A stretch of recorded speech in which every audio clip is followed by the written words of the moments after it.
The last class will be sort of there'll be more opportunity for discussion, but I'll give some sort of final thoughts in terms of the legacy of the Reagan years.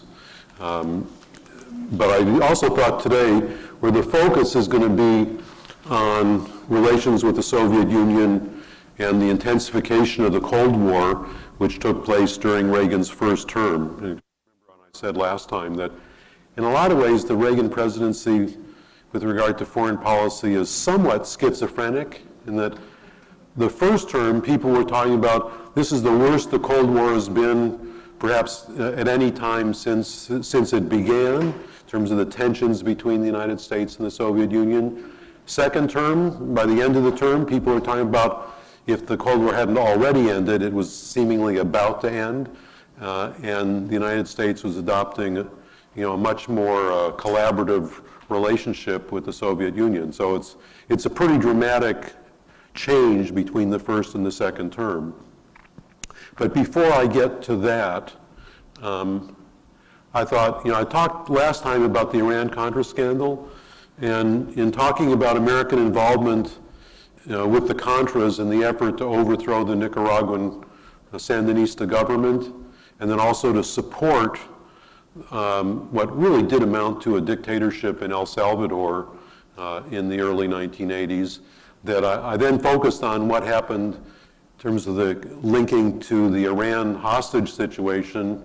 And if any of you don't know, I, in a way, left you kind of hanging about, well, what happened in Nicaragua and El Salvador? So I thought at least a few quick comments about the kind of follow-up to what developed in Central America, focusing on Nicaragua and El Salvador.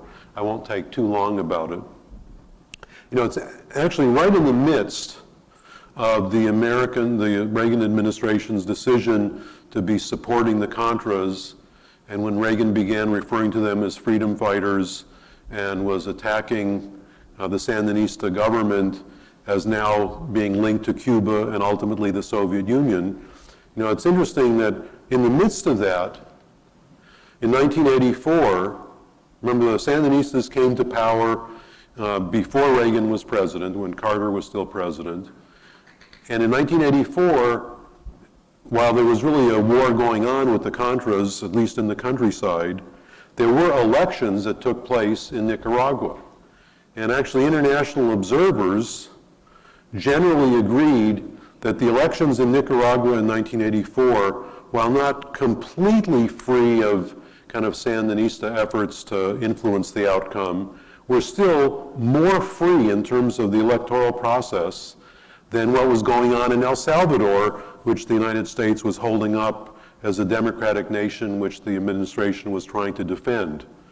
And in those 1984 elections, not a surprise, the incumbent Sandinista government received its first sort of electoral stamp of approval, which really made very little difference in terms of the Reagan administration's perception of it. And so the aid to the Contras was continuing. In 1990, there was another round of elections in Nicaragua. Again, the Contras were still engaged in efforts to, if not militarily overthrow the Sandinista government, they were certainly doing all they could to disrupt it. And there were elections again in 1990 in Nicaragua, and what happened in 1990 is the Sandinistas lost in what was clearly a free and fair election.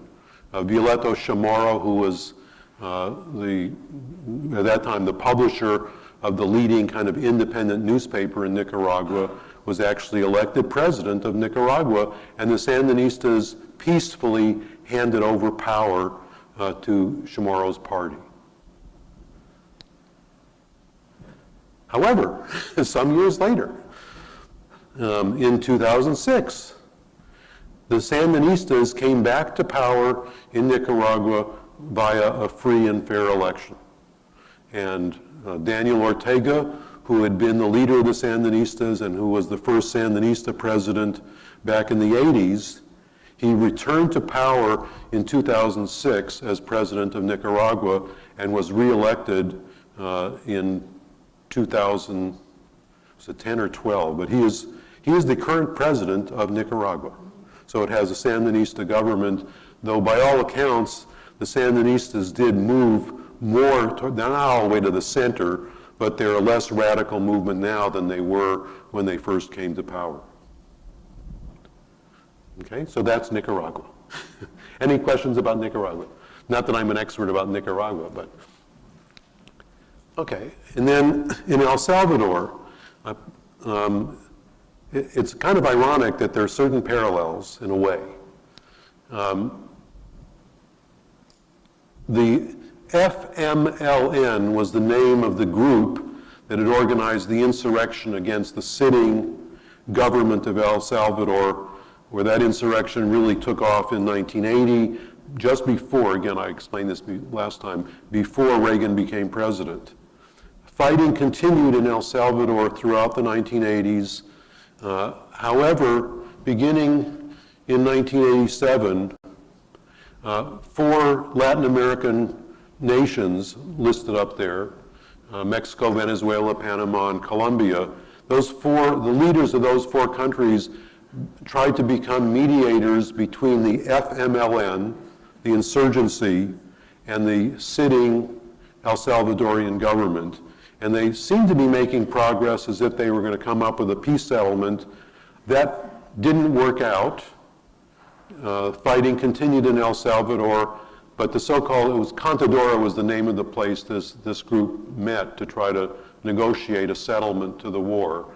But the Contadora process did provide ultimately a basis where just a few years later, in 1992, the UN also became involved, and under UN supervision, a peace settlement was reached that brought an end to the fighting in El Salvador, but it did end up leaving, at that time, the existing government in place. There were elections. How fair and well conducted they were is somewhat a matter of debate, but the arena was the name of the party that remained in power after 1992. However, in 2009, the group that had led the insurgency back in the 1980s, the FMLN, came to power in El Salvador by a free and fair election. So it's kind of ironic that the United States involvement, the whole context is different because the Cold War had come to an end. So the notion of linking what was going on in El Salvador to a plot ultimately traceable back to Moscow and the spread of communism, that didn't carry so much weight by the 21st century.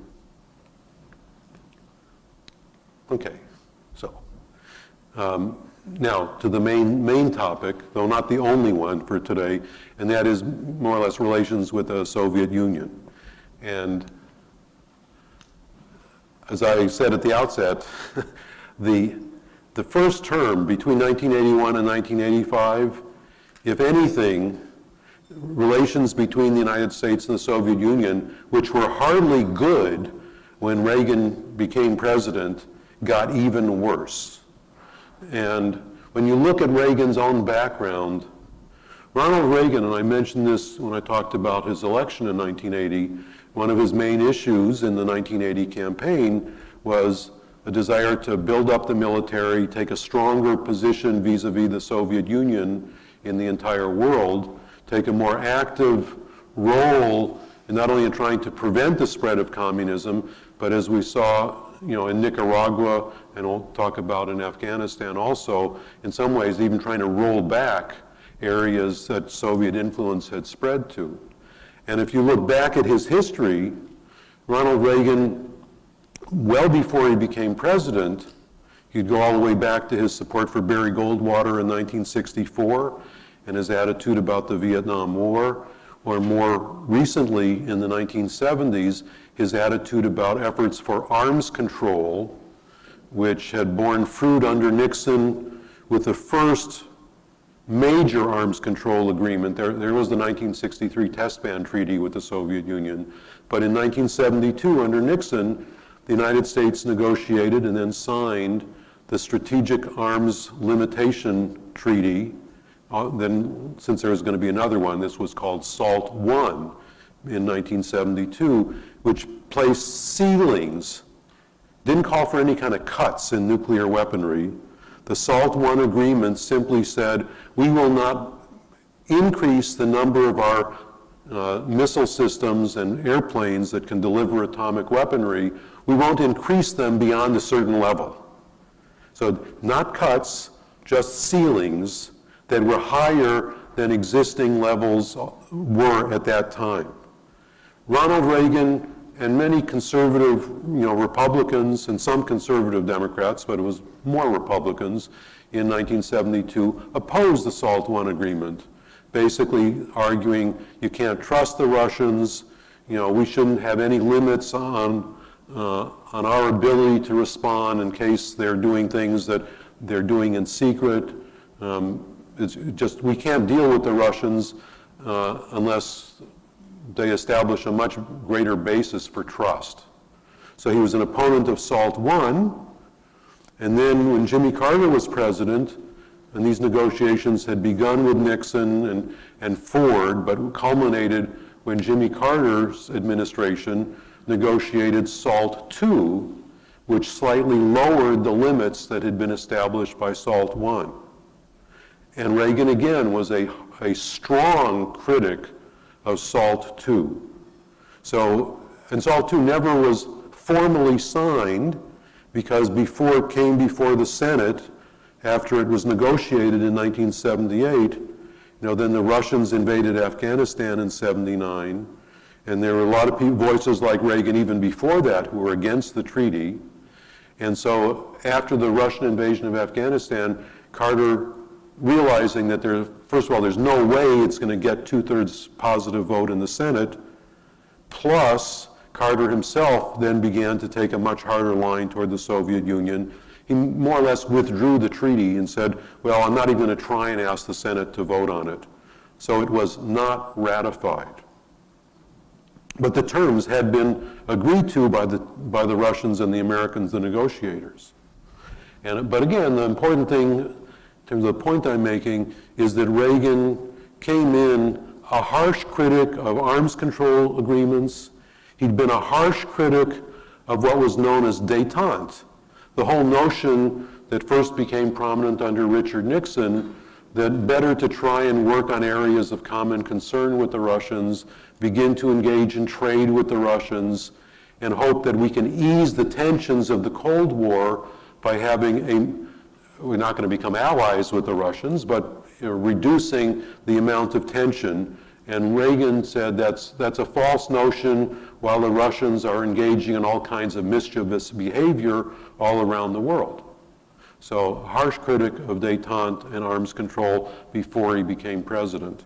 And I must say that I can remember in 1979, and I bet a lot of you can too, that certainly a lot of liberals in 1979 thought that Reagan could never become president because people would be too afraid that he would adopt such a bellicose attitude toward the Soviet Union that there'd be a lot more danger of a military confrontation.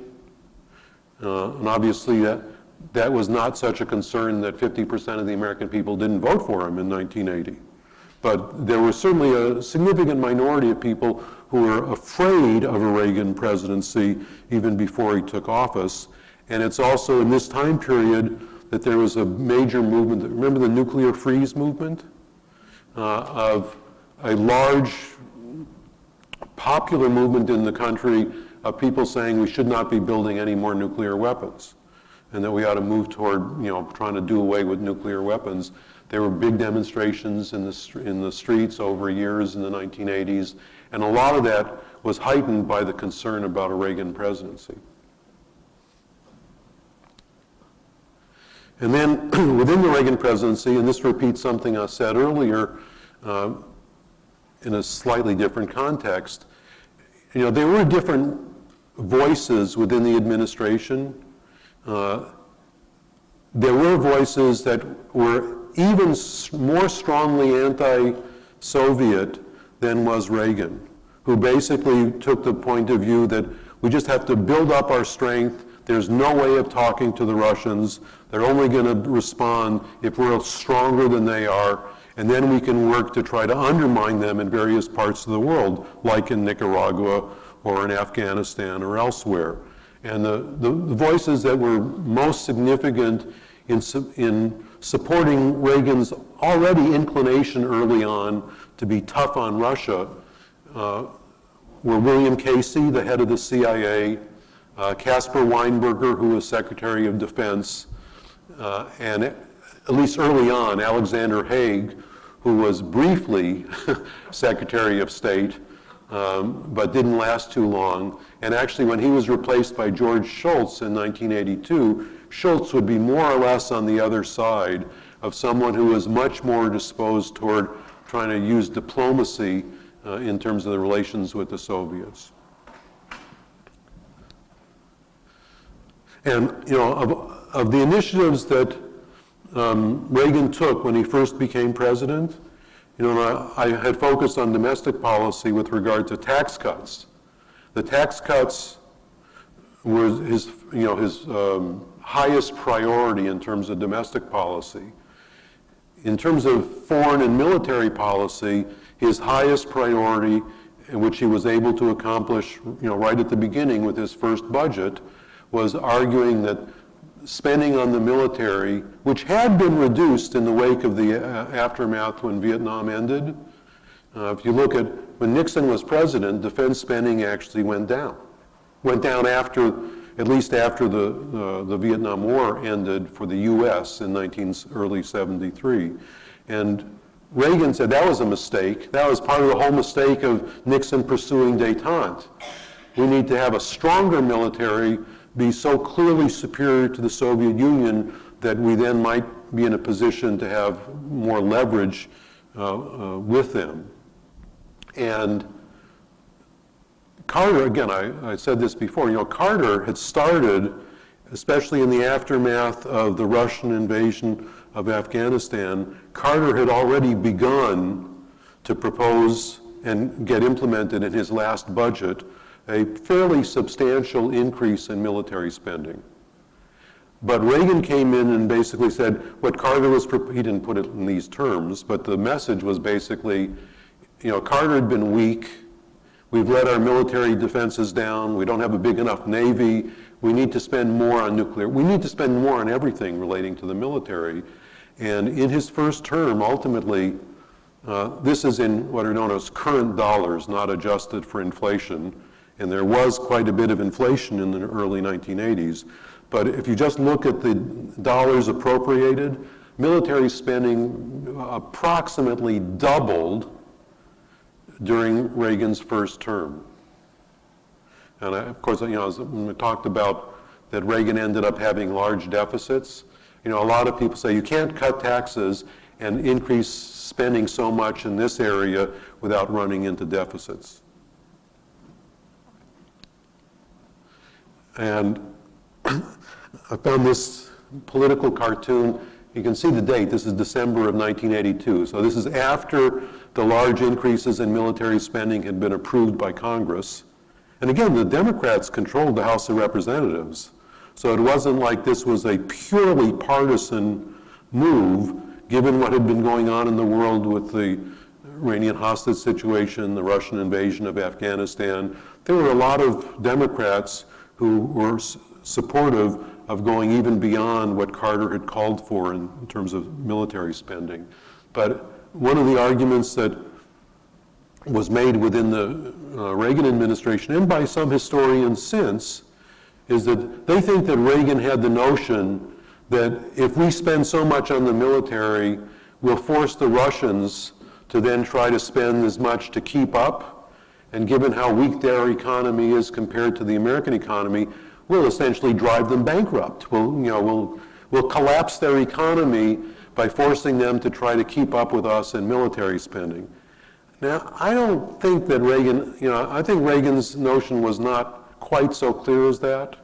There were some people in his administration, Weinberger tended to sometimes make this argument, but I don't think it was quite as calculated as that, although there are some who think it was. But I thought this cartoon was interesting because you know what was going on in the United States in 1981, 1982? I didn't really mention this before, But the state of the economy in 81, 82 was really bad. The American economy, we had super high interest rates, which the Federal Reserve was using to try to choke off the inflation which had developed in the late 70s. We had high unemployment. There was a recession in 81, 82, which at the time was the worst recession since the end of the Second World War. And so, you know, the cartoon, I think you can probably read this, but you've got, this is the U.S. city, out of business, bankrupt, and then you can see the caption about thinking the Russian economy is going to collapse when the American economy was doing so poorly in 1982. Now, of course, after this, though, in 83, the American economy began to recover. So the American economy did survive. We had big deficits, but the economy pretty much did survive the increase in military spending, which then leveled off after 1984-85. And so, in fact, in the second term, military spending did not keep increasing. It either stayed the same or actually slightly came down. Yes, Dwight? I remember Reagan's old friend, William Buckley, had long argued for bankrupting the Russians. I mean, very consciously, liberally, explicitly. I don't know whether Reagan bought into that idea, as you were saying that there's some doubt about that, but he was another influential voice saying, let's outspend them and drive them into bankruptcy. Could you hear Dwight's comment in the back? And in fact, I'm going to get to SDI, or the Strategic Defense Initiative, in just a moment or two, and that was actually kind of central to this argument about, you know, whether it works or not, at least if the Russians have to try and keep up, that it will cause them all kinds of economic problems. I think the record is pretty clear when I get on SDI, Strategic Defense Initiative, which I'll explain in just a second. But the spending on that, it's pretty clear that Reagan bought into the idea of it being an effective defensive system, that he was not supporting SDI as a clever move to bankrupt the Russians. And when Weinberger and some of the others, were supporting it with him, a lot of them may not have thought it would work. They may have thought this could be an effective, economic tool, even if it's not militarily that useful. Yes, right? A question I had is in regard to this whole topic, that I remember distinctly that when the Soviet Union did collapse and implode, however you want to put it, that this argument was the main argument you would hear in the press that why the Soviet Union collapsed, that Reagan's spending had forced them into this issue rather than perhaps looking at the effect of the Pope in Poland, for example, as another option for why they collapsed. But I remember this being constantly pushed in the U.S. press about how this was the key reason that the Soviet Union collapsed. What do you think about that? Yeah, could you hear that question? Do I need to repeat that? Yeah. Okay.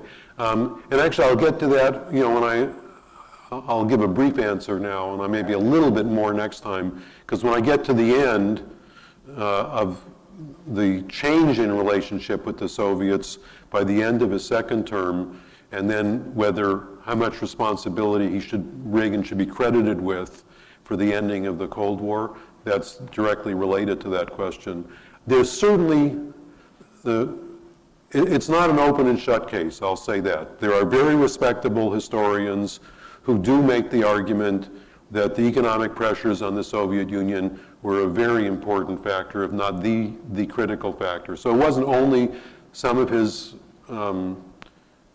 political supporters in the 80s making that argument. There are respectable historians who would still make that argument today.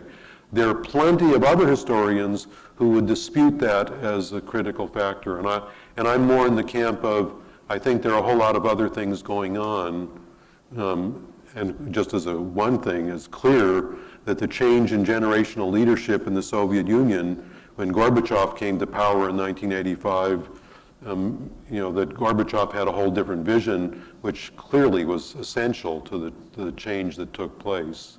But I'll talk more. I don't buy it completely at all. But I'll talk. I would kind of look at Richard Rhodes' work on some of that, with the relationship between Reagan and Gorbachev as being probably more central to what the collapse was. Yeah, and why Gorbachev had a different point of view. But as I said, we'll talk more about that next week. Any other questions or comments? Okay, and then, talking about, I'm sure you all remember this, talking about how things were getting more tense with the Soviet Union. The greatest symbol of that tension was the speech that Reagan gave in 1983, where he used the phrase evil empire to describe the Soviet Union. Now, whatever the merits of that description, and whether that's an apt phrase or not, and maybe it was, but the use of that phrase certainly made it much less likely that there'd be an easing of tensions with the United States, between the United States and the Soviet Union.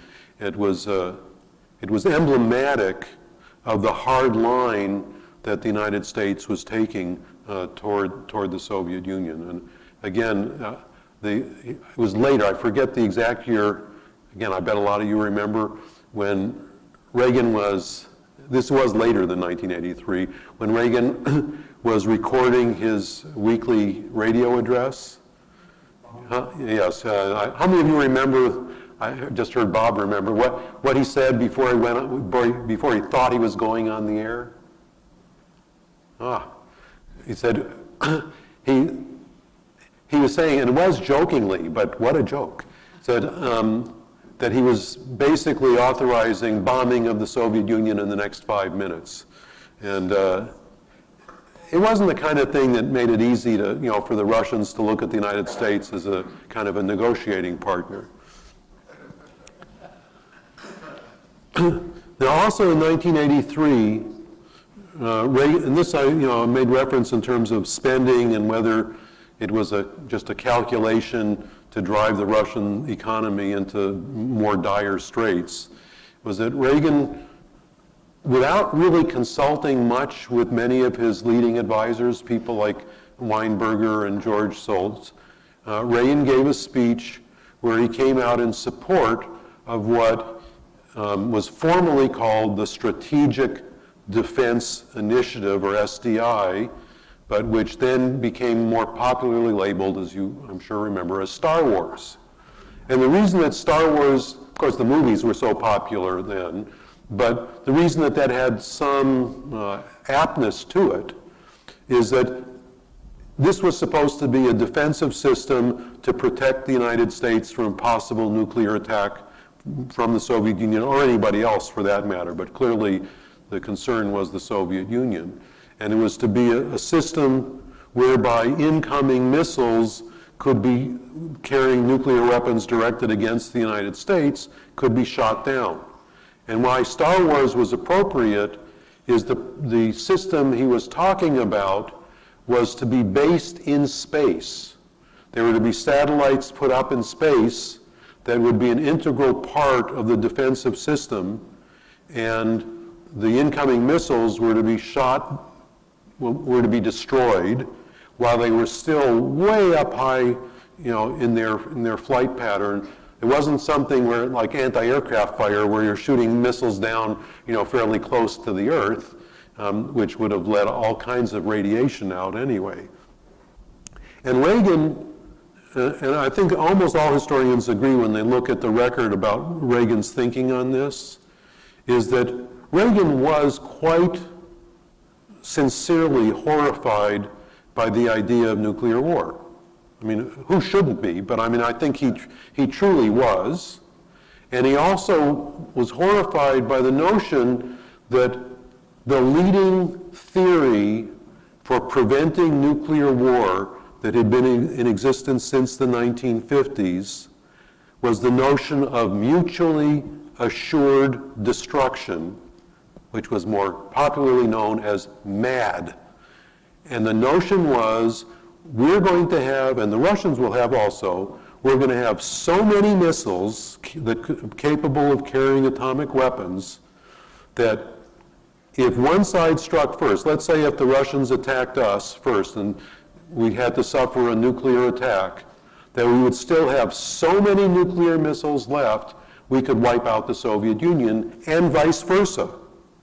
So who in their right mind would start a nuclear war knowing that even if you could destroy the other side or substantially wreak havoc, that you yourself would experience the same kind of destruction?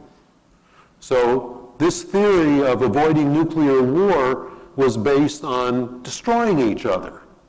And Reagan said, what? And said and thought to himself, that's crazy. It is mad. It's mad that our safety is dependent on our ability to destroy the world. And when somebody brought to him the idea that instead of basing defense on being able to attack the other country, isn't there some way of defending against a nuclear attack so that you would be able to avoid it, so that there'd be no incentive on the other side to strike you first? And some people brought to him this idea of being able to create a system, space-based, whereby missiles carrying nuclear weapons could be shot down early in their trajectory. And he said, that sounds like a whole lot better idea to me than the current theory of MAD as a way of preventing nuclear war from ever happening. On the face of it, I must say it's a very attractive notion.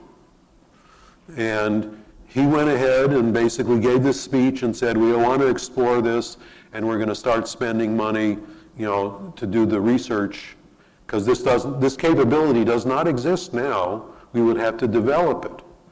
There had been all kinds of systems whereby you could try, and I'm no scientist, I don't know that much about nuclear weapons, but if you think about, all the movies you've probably ever seen when you have conventional airplanes flying over and you have anti-aircraft fire trying to shoot planes down, there have been efforts to create ground-based missiles that could try to shoot down other, incoming missiles.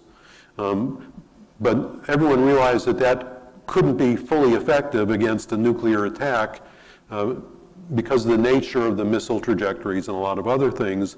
And Reagan was saying, was told, this is a different kind of idea that can be really much more effective if we can develop it. So he gave the approval to start spending on it. People in the Defense Department, most of them, and most scientists, though not all, said this will never work. It may be great in theory, but the difficulty of creating a system that will work, especially a system that would have to work 100%. I mean, if the Russians shot 100 missiles at the United States and we could be 50% effective, we're going to have 50 major cities destroyed. Is that an effective system of defense?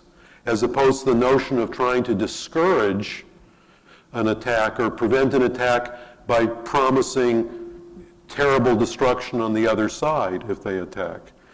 So between the scientists who said it's not technically feasible to make this certainly effective enough to be worth doing it, and then others who said, and other nuclear theorists said about SDI, well, let's say it could work fairly well, then it would be destabilizing. It actually might provoke a nuclear war for the following reasons.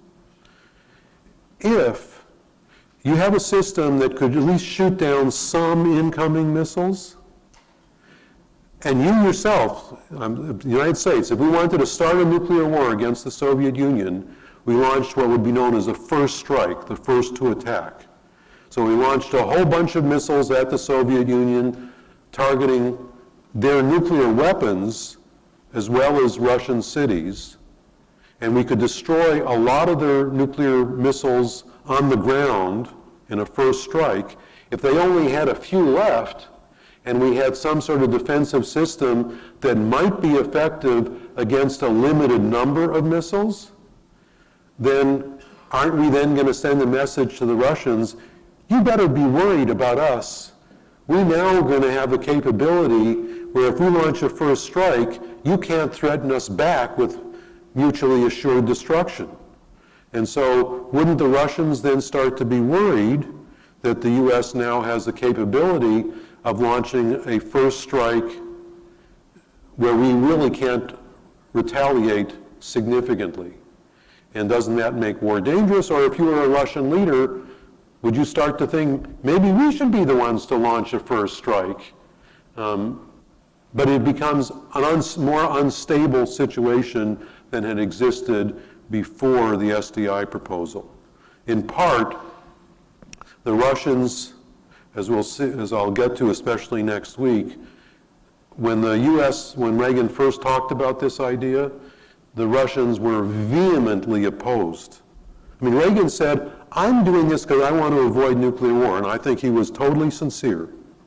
And he even said that if we can develop this successfully so that we can do away with the notion that we're going to worry about nuclear war, we'll share it with the Russians. You know, I don't think if I were a Russian leader, I necessarily would have believed that that would have actually happened. But I don't think he made that offer, cynically.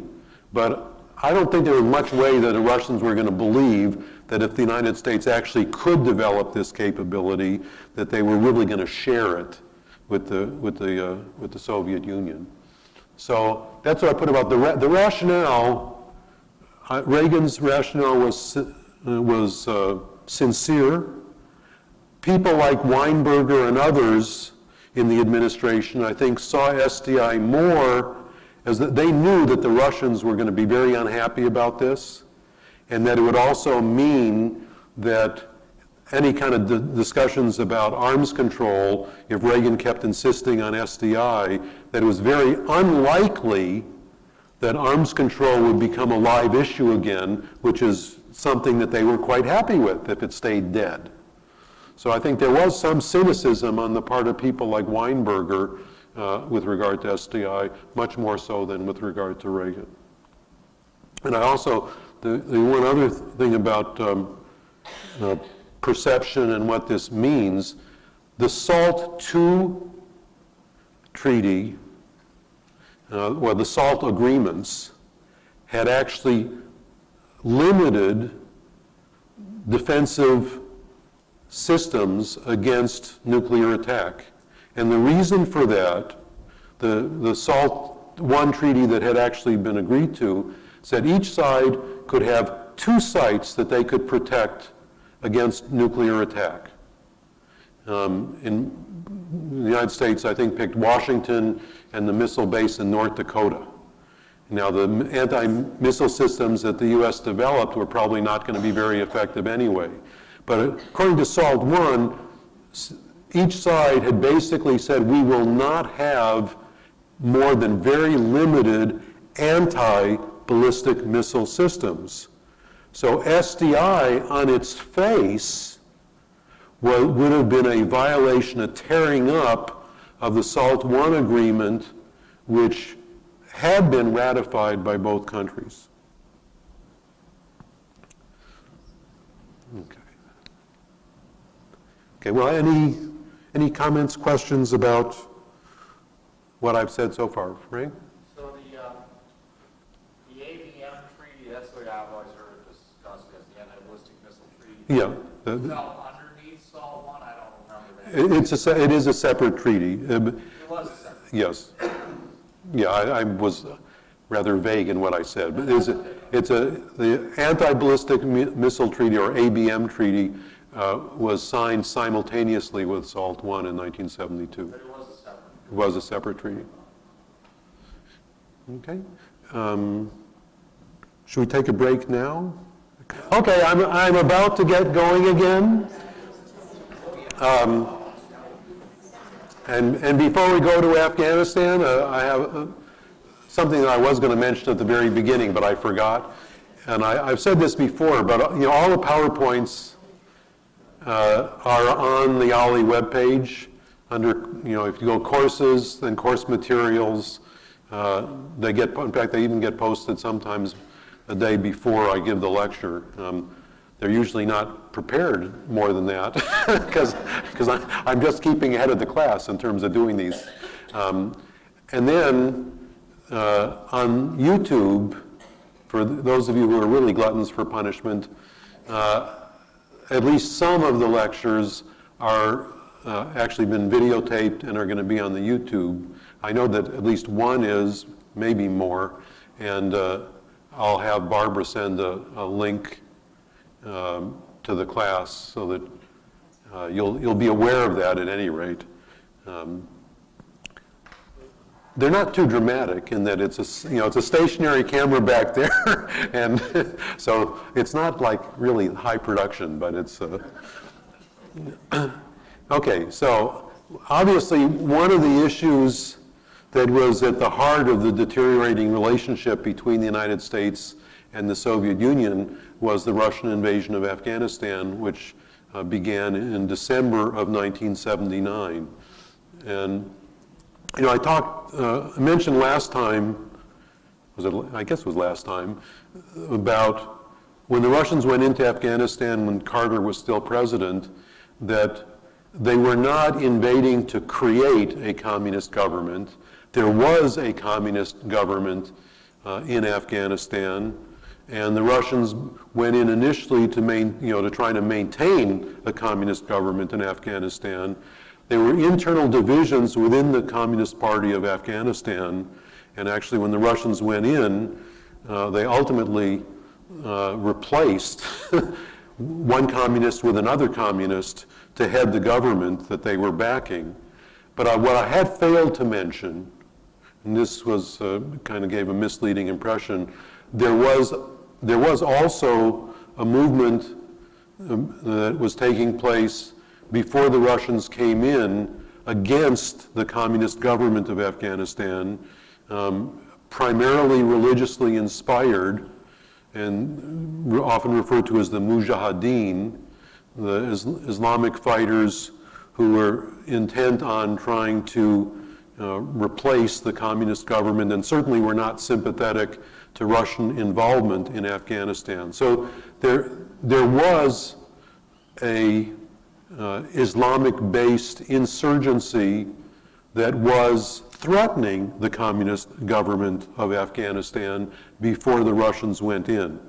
It was not really quite the scope and magnitude of the insurgency that would develop later in the 1980s, but it certainly existed and was a threat. And one of the reasons the Russians went in is they saw the existing communist government as quite ineffective and ended up supporting a different faction that they thought would be more effective in maintaining control within Afghanistan. Now, even before the Russian invasion, and I didn't make this at all clear last time, because actually I had to review, and I found out that I did not really realize this. So it wasn't an oversight, it was an undersight, that the Carter administration, on a very small level, through the CIA, had begun giving some minor, it was quite minor assistance to the Mujahideen even before the Russians invaded. But again, it was at a low level. When Reagan became president, and this was consistent with his whole approach vis-a-vis the Russians, the Russians had invaded. Carter had stopped trade with the Russians. We boycotted the 1980 Olympics in Moscow, but the U.S. involvement in the Mujahideen insurrection against the communist government was still quite limited, and the Reagan administration began to see this in particular, and especially people like Caspar Weinberger saw this as a great opportunity to bleed the Russians, even much more than just having big military spending. Here's a situation where Weinberger and others in the administration thought, this could be Russia's Vietnam. It could be an effort where an insurrection is going to drag them into a long war. It's going to be costly, maybe one, which was certainly turned out to be true. And so the American aid to the Mujahideen increased significantly once Reagan became president. And it, we went into Afghanistan ourselves. well, the comment is, did we learn anything having, that we're in Afghanistan now? I mean, you can go back to the 19th century, the British were in it. No foreign power has been very successful in imposing its will on Afghanistan, in part because Afghanistan has never had a really very effective central government. So it's hard to just influence the central government and then control all of Afghanistan. No central government in Afghanistan has exercised, complete authority over the entire country. Plus, they're fiercely independent people who don't want foreign, dictation.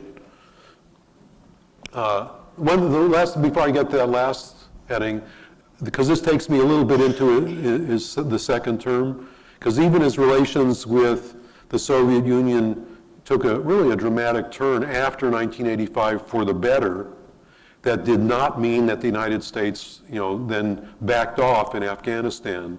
And in fact, it was after 1985 when things were beginning to ease with the Russians, and especially with regard to arms control, that the United States, the Reagan administration, authorized what proved to be a quite important military step in Afghanistan, and that was the Reagan administration agreed to provide the Mujahideen with Stinger missiles to shoot down Russian helicopters and low-flying planes.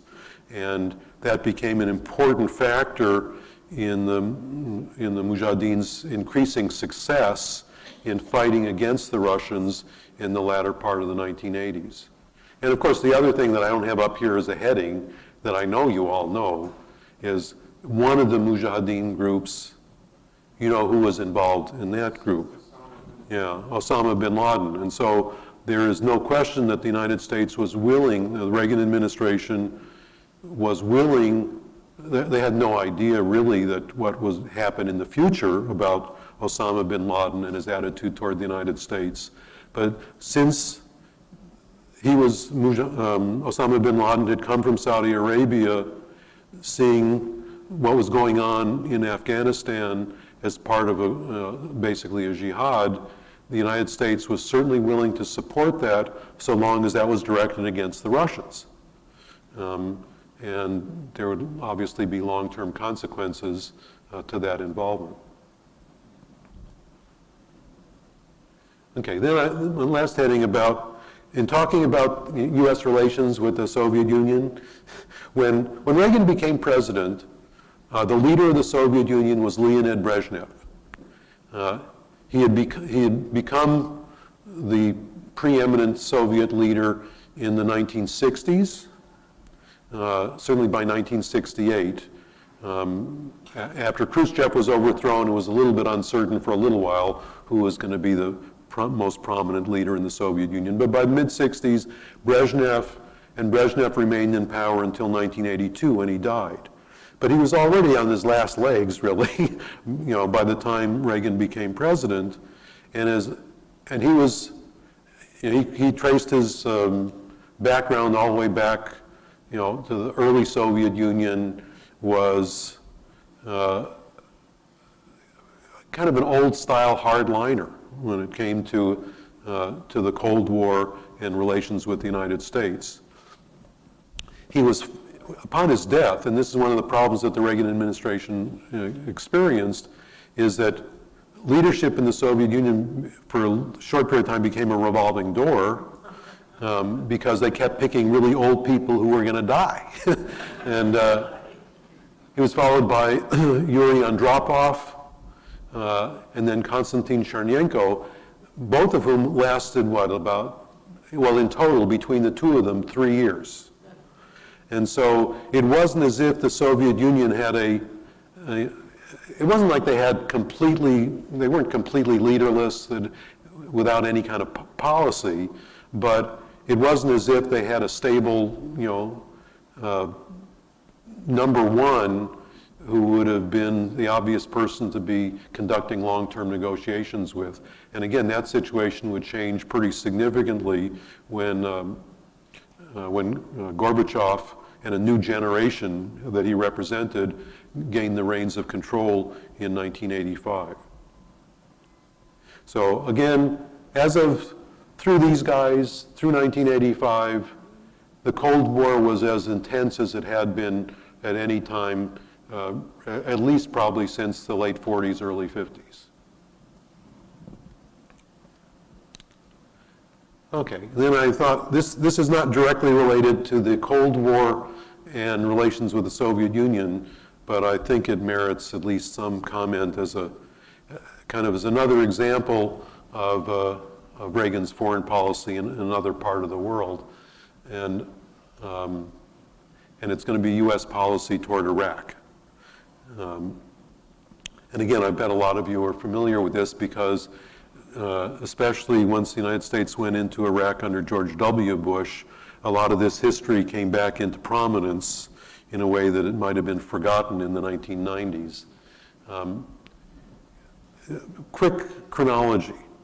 The Iranian Revolution, bringing to power the Ayatollah Khomeini and the Islamic Republic of Iran, was completed in 1979.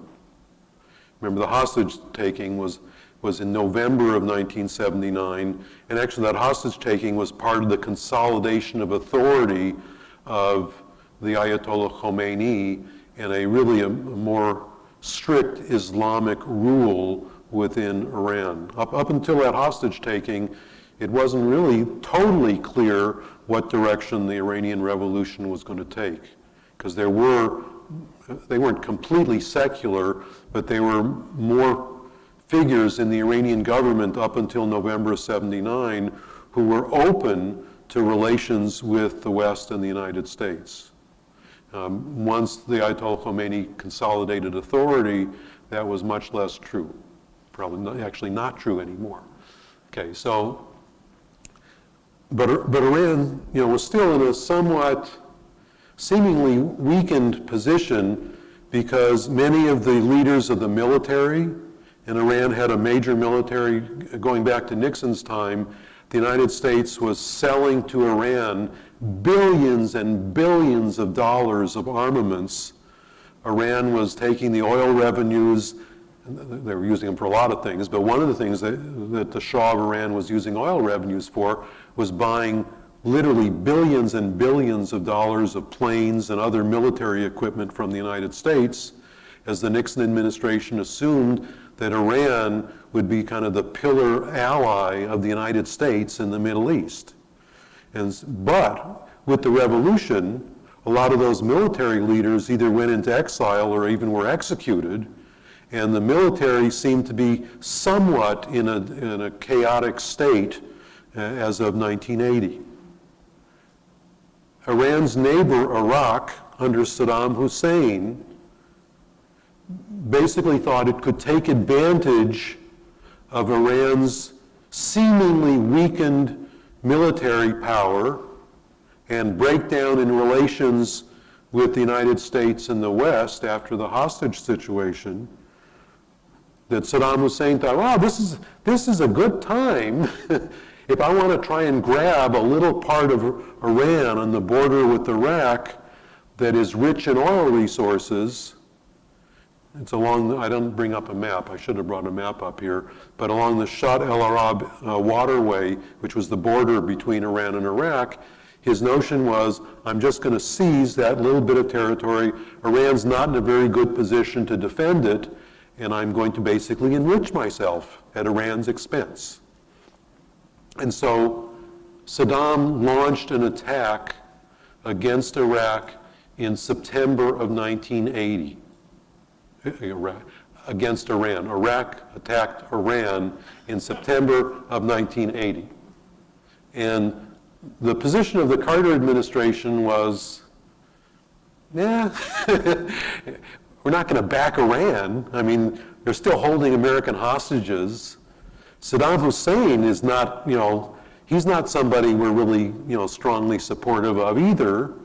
because he's been taking a very hardline position about Israel. So Carter basically really didn't, the United States did not become involved. We didn't back one side or the other. And also to begin with, the assumption was that Iraq's attack might succeed in terms, so long as it had, limited objectives. But in the course of the next year or so, Iran was able to mount an effective defense, and not only an effective defense, but Iran actually not only pushed Iraqis out of Iranian territory, they then, Iran, entered into Iraq. And the tide in some ways seemed to be turning in Iran's favor. And it was in that context that the Reagan administration made a decision. We don't really want either side to come out totally triumphant. It's not like we're gung-ho that we want Iraq to be successful in conquering part of Iran, but they definitely didn't want Iran's control to extend into Iraq. And again, I bet you're a well-informed audience. I bet a lot of you know this, that Iran, in the major divisions in Islam, between Shia and Sunni, that Iran is overwhelmingly Shia, and Iraq is majority Shia. Although Saddam Hussein was a Sunni, and the Sunnis had been in control of Iraq since it had become an independent nation.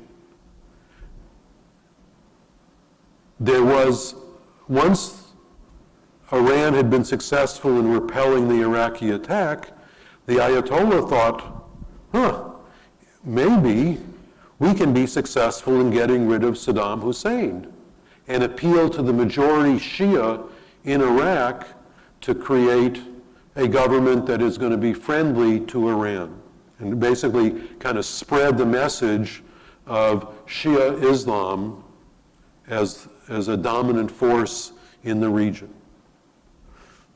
In that context, the Reagan administration made the decision to begin providing assistance to Saddam Hussein.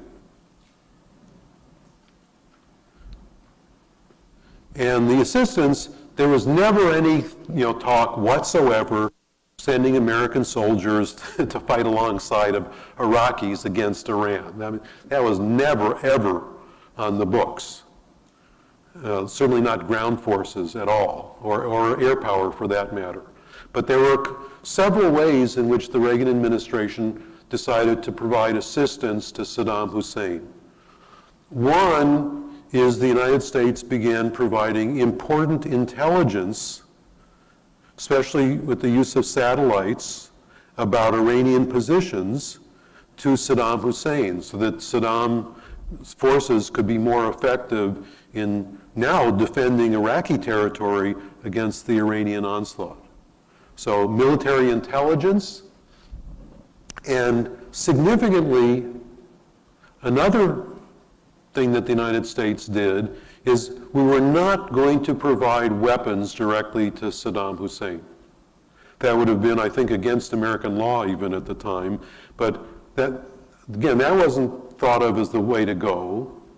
But the United States government provided credit to Saddam Hussein to buy American agricultural products, which Iraq needed to feed its people and army. So the U.S.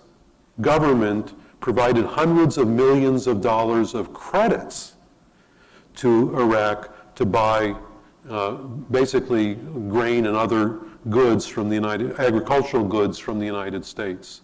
And of course, American farmers were kind of happy with that because it provided more market for their produce. But it was an important way of freeing up funds that Iraq now didn't have to spend on food, that it could spend itself on weapons, which it could purchase from from Russia, or it could purchase from France or from other third-party countries. So it was an indirect way of supporting the military effort, and it was fairly significant. It wasn't in the billions, but it was in the hundreds of millions of dollars of credits.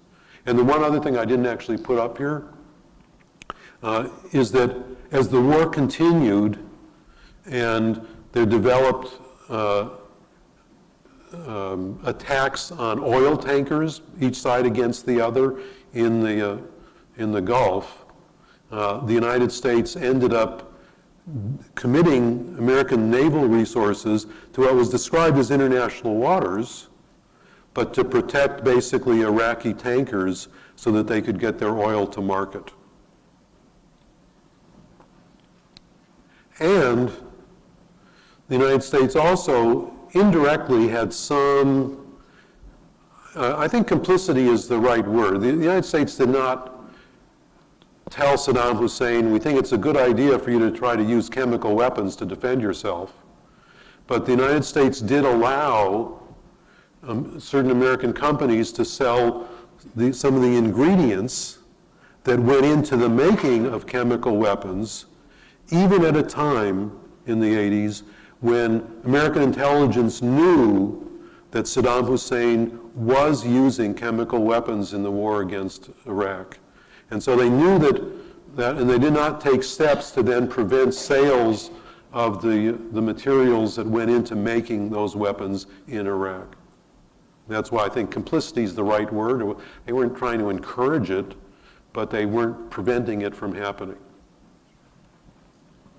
And most famously, in terms of, I bet a lot of you have seen the picture I have up here. It's a pretty lousy picture, but this was taken, what year? I think it was taken in 1983. And can you recognize, you know who that is? Yeah, that's Donald Rumsfeld, who was he did not have a regular position in the Reagan administration. He was appointed as a special envoy to the Middle East and went to meet with Saddam Hussein to discuss this evolving relationship. And I will say that relationship, it continued in terms of providing agricultural credits. The war with Iran ended before Reagan left office. So the Iran-Iraq war ended more or less. They were back where they started. That neither one gained an advantage.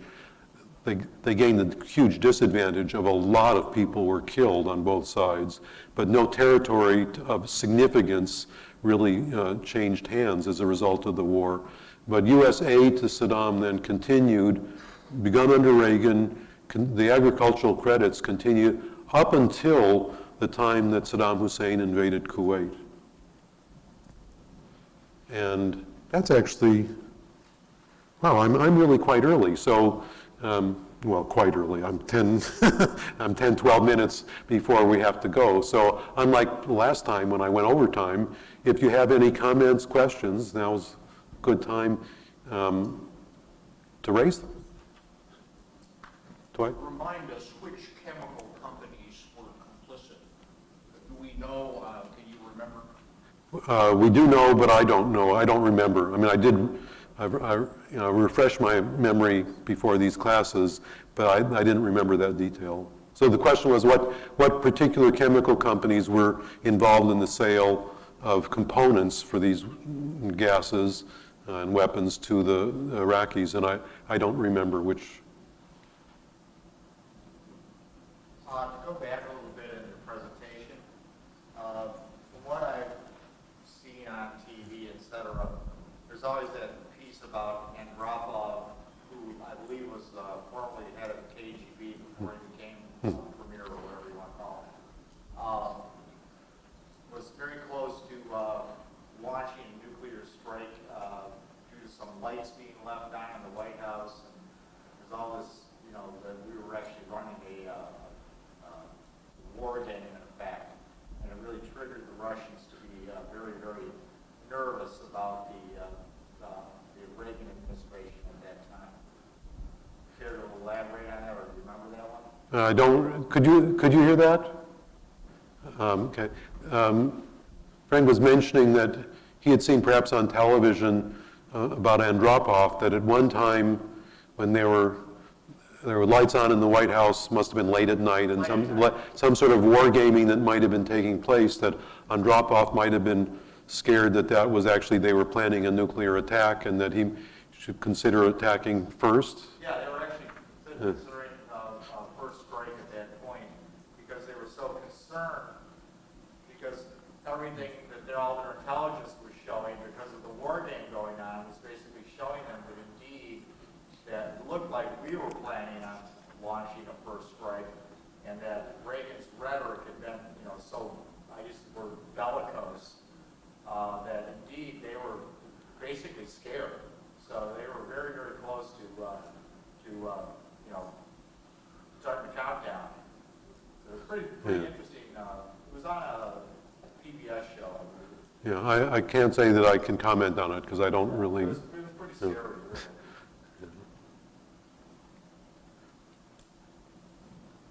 I was in China in late 1985, and I just happened by chance to make the acquaintance of two Soviet government officials who were also in China. And what I remember most vividly about those two, one was a man, one was a woman, they were middle-aged people, how paranoid they were and how terrified they were of Reagan. And asked me, don't you think it's likely that Reagan is going to start a nuclear war? And I tried to reassure them that I thought it was not likely, but the look on their face told me a lot. They were terrified of the guy. That was late 1985. Could you hear that? And actually, one thing I hadn't mentioned about what was going on in terms of relations in these early 80s between the U.S. and the Soviet Union is that the Soviets had placed, forget the exact year, but it was very early on in the Reagan presidency, or maybe it was even at the very end of the Carter presidency, they put some intermediate range nuclear missiles into their Warsaw Pact ally countries, or at least some of them in Eastern Europe. And the Reagan administration ultimately responded by introducing intermediate range missiles into Europe, which greatly upset the Russians and would become the focus of one of the things I'll talk about next time, which was the first arms control agreement that Reagan actually signed and had approved, the Intermediate Nuclear Force Treaty. But I'll talk about that next time. Yeah, those are highly accurate and penetrator warheads.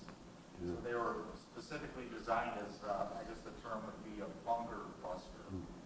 So those were very, very destabilizing for the Soviets. They were very, very upset about that weapon system. Yeah, Bill?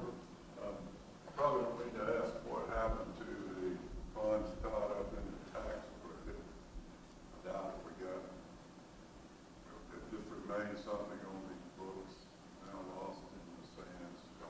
No, the agricultural credits that were provided to Iraq were used by Iraq to buy agricultural goods in the United States. So in a sense, that's why some farmers benefited because it created more market for their crops. So it wasn't like the money just sort of went into the vaults of Iraq. It was. I mean that, but they were credits. So I guess that was leading up to my next question is, since they had all the oil money that Saddam was using to build up his military on prior to this, why wouldn't they have enough money to buy the agricultural products? Well, because the war was costing them a lot of money. I mean, it's, the Iran-Iraq war.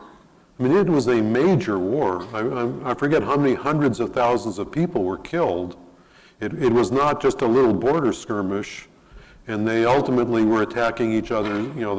There were attacks on major urban centers. It was a big deal. So, and that leads to the question of, was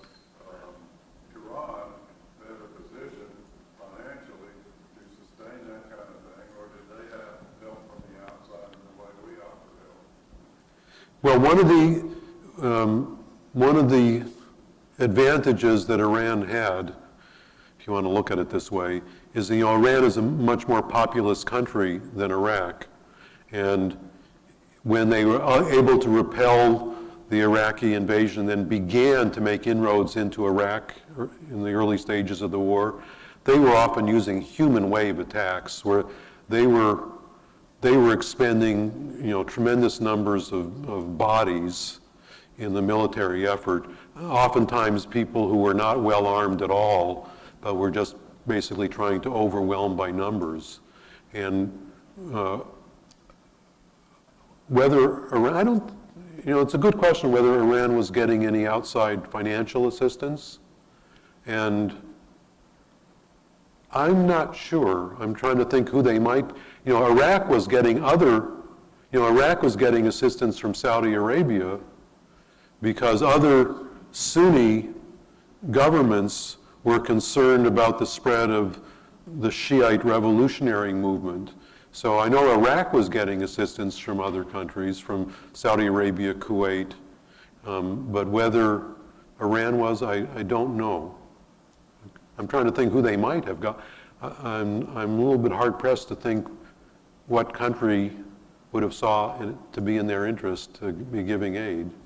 Both those countries continued oil exports, essentially. Yes, but there was the problem. The question was, did both Iran and Iraq continue to have oil exports to finance their governments during the war? They did, but they began attacking each other's tankers in the Gulf, and that's why the United States became involved, wanting to make sure that the flow of oil was going to continue. It wasn't even just so much that we wanted to protect Iraq, although we were siding with Iraq in that regard, but wanting the oil to be able to get out for export.